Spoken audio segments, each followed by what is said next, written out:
আচ্ছা বল, তোরা তো বললি সিএসএস ভাইরাল হওয়ার পর তোদের বন্ধুরা অনেক এক্সাইটমেন্ট দেখিয়েছে, তো কিছু ঘটনা শেয়ার কর। সোম বল। আমার তো ইনস্টাগ্রাম নেই, তো আমি ইনস্টাগ্রাম বেশি ইউজও করি না। তো আমার একটা বন্ধু এসেছিল রং খেলতে আর কি। তো তখনও বলছে যে এরকম তুই ভাইরাল হয়ে গেছিস, এরকম দেখলাম তোকে সন্দীপদার ভিডিওতে, তো ভালো লাগলো এই আর কি। দারুণ। তোর অনুযায়ী তো আমার ইনস্টাগ্রাম আছে, সবই আছে, ফেসবুক, হোয়াটসঅ্যাপ। তো এবার ইনস্টাগ্রামে যারা ভিডিওগুলো দেখেছে তারা দেখে আমার সব বন্ধুগুলো আমাকে ভিডিওটা বারবার পাঠাচ্ছে।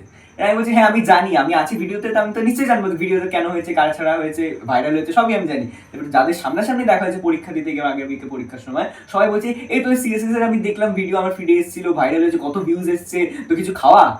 তা তোদের আমাকে খাওয়ানো উচিত, আমরা ভাইরাল হয়েছি এত কষ্ট করে। সম্রাট। তো রিসেন্টলি যে ভিডিওটা ভাইরাল হয়েছিল, সেই ভিডিওটা আমি প্রথমে দেখতে পারিনি যে ভাইরাল হচ্ছে। আমি আর বন্ধুদের সাথে দেখা করছি, ওরা আমাকে বলছে দেখ ভাই এটাতে অনেক ভিউজ গেছে।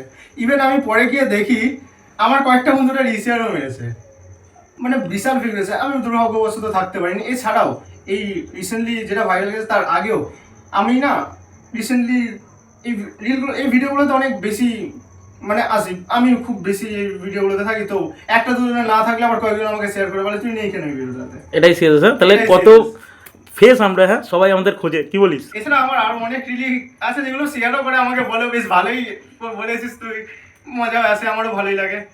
এটাই আমাকে একটু হলেও ফেম তো দিয়েছে।